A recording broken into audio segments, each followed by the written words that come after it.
Olá, de volta aos nossos comentários sobre a cena política aqui em nosso canal. Como sempre, pedindo antes a vocês que ainda não se inscreveram no canal, que se inscrevam aqui.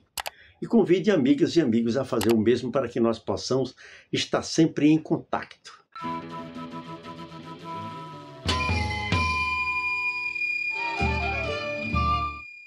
Nos últimos 10, 12 dias eu tenho recebido muitas mensagens, principalmente pelo WhatsApp, de amigos e amigas tensos, preocupados e curiosos sobre a seguinte questão: será possível interromper o governo Bolsonaro agora, antes de chegar ao 4º ano de governo? Ou nós teremos que esperar pelas eleições de 2022? Isso tem tudo a ver com as revelações que estão sendo feitas pela CPI da Covid-19 no Senado e pela grande imprensa, televisão sobretudo, que tem demonstrado absurdos, não apenas na atitude e na palavra do presidente da República, mas em relação à ação concreta, seja no sentido de se recusar durante muito tempo a adquirir vacinas e até fazer propaganda contra a vacinação da população, seja também em relação a esse verdadeiro escândalo que é o gasto de recursos e a propaganda em relação ao uso da cloroquina e produtos assemelhados que constituíam ou poderiam constituir o chamado kit Covid, seja também pelas dificuldades que tem imposto aos governos estaduais e às prefeituras em relação ao apoio que deveria dar aos esforços que os governos estaduais e municipais vêm fazendo no sentido de melhorarem as condições do sistema público de saúde absolutamente em colapso com a pandemia, pudessem atender a população. De tal forma, como disse o senador Renan Calheiros neste fim de semana em entrevista à imprensa, os fatos estão vindo à tona com tal gravidade que, de uma forma ou de outra, o presidente da República terá que ser responsabilizado e, portanto, pagar por isso. Vejamos primeiro a possibilidade do impeachment. Aí nós esbarramos em 2 fatores. O primeiro fator é o que nós chamamos na política de correlação de forças, ou seja, qual é a força do adversário ou dos que não concordam com o que nós queremos e a força dos que, junto conosco, desejam uma determinada solução, nesse caso, o impeachment. Acontece que o presidente Jair Bolsonaro conseguiu uma maioria parlamentar, sobretudo se utilizando da liberação de recursos do Orçamento Geral da União, através de emendas ao OGU e emendas especiais, para além daquelas que os deputados e senadores normalmente têm o direito de fazer ao orçamento, de tal maneira que o jornal O Estado de São Paulo, nesse fim de semana, publicou mais uma matéria explosiva sobre esse assunto.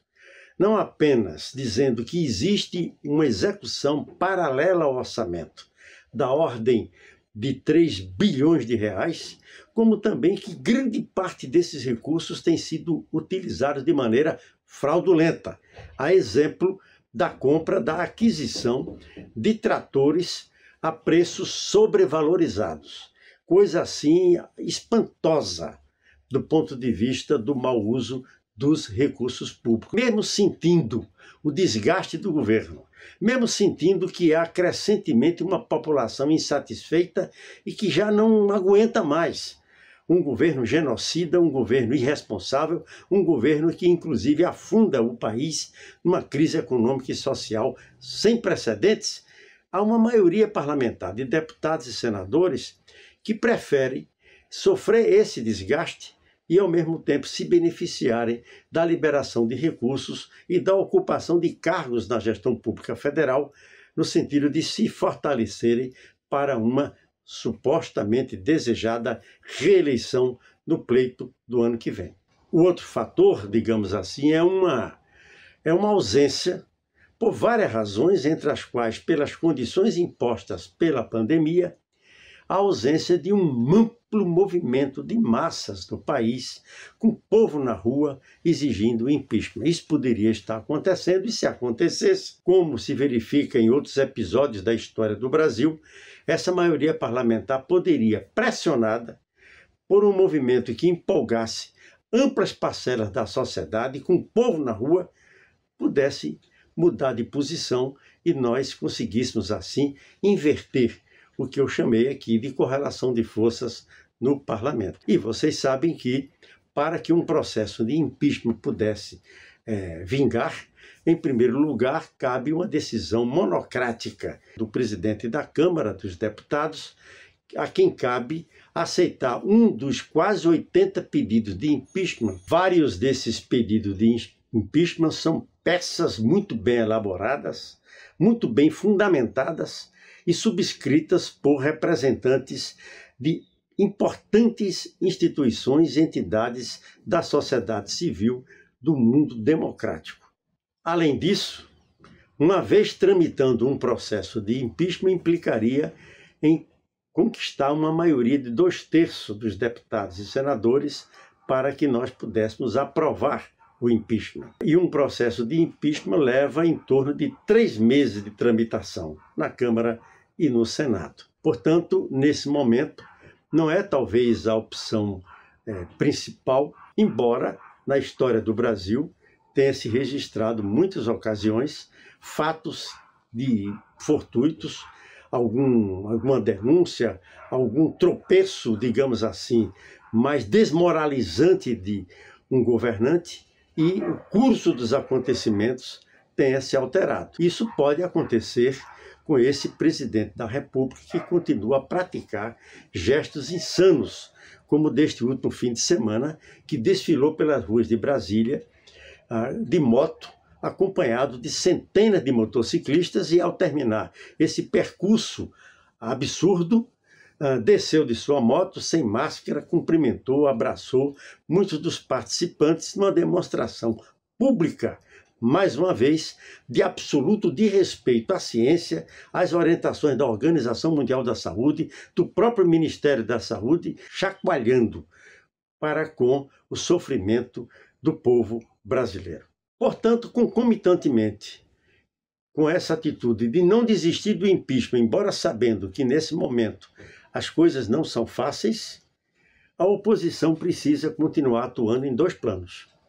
Um primeiro plano é seguir a batalha em torno da vacina, ou seja, exigir vacinação já para a maioria dos brasileiros, para todos os brasileiros, comida no prato. Comida no prato, seja através da adoção de um auxílio emergencial digno e continuado, seja através de medidas efetivas no sentido de diminuir os impactos da pandemia sobre a economia e, portanto, recuperar a possibilidade de ocupações de milhões de brasileiros e brasileiras que estão, nesse momento, amargando a maior taxa de desemprego dos últimos tempos. Ao mesmo tempo,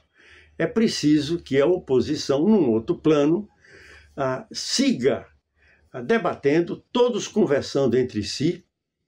e encontrando os caminhos pelos quais seja possível elaborar proposições destinadas a tirar o país da crise e adotar um novo rumo para o desenvolvimento do país. O PCdoB dá uma contribuição importante nesse sentido, tanto no sentido da luta pela vacina e pela comida no prato e da resistência cotidiana ao governo Bolsonaro, tanto também no sentido de elaborar proposições para tirar o país da crise. Neste momento, por exemplo, durante várias semanas seguidas, a Fundação Maurício Grabois, pertencente ao PCdoB,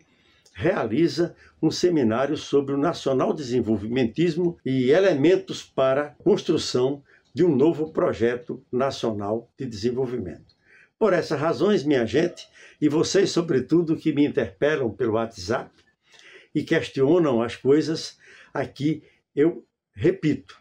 nós não podemos desistir do impeachment, mas precisamos combinar a luta imediata com a busca de entendimento entre as diversas forças políticas e sociais que estão na oposição, no sentido de que nós possamos encarar as eleições do ano que vem sem perder de vista, ao contrário, dando até prioridade para uma união ampla de forças capaz de derrotarmos Bolsonaro, seja no primeiro turno já, seja numa coalizão a ser constituída num segundo turno e que represente maioria eleitoral. Nessa direção, seguiremos sempre juntos.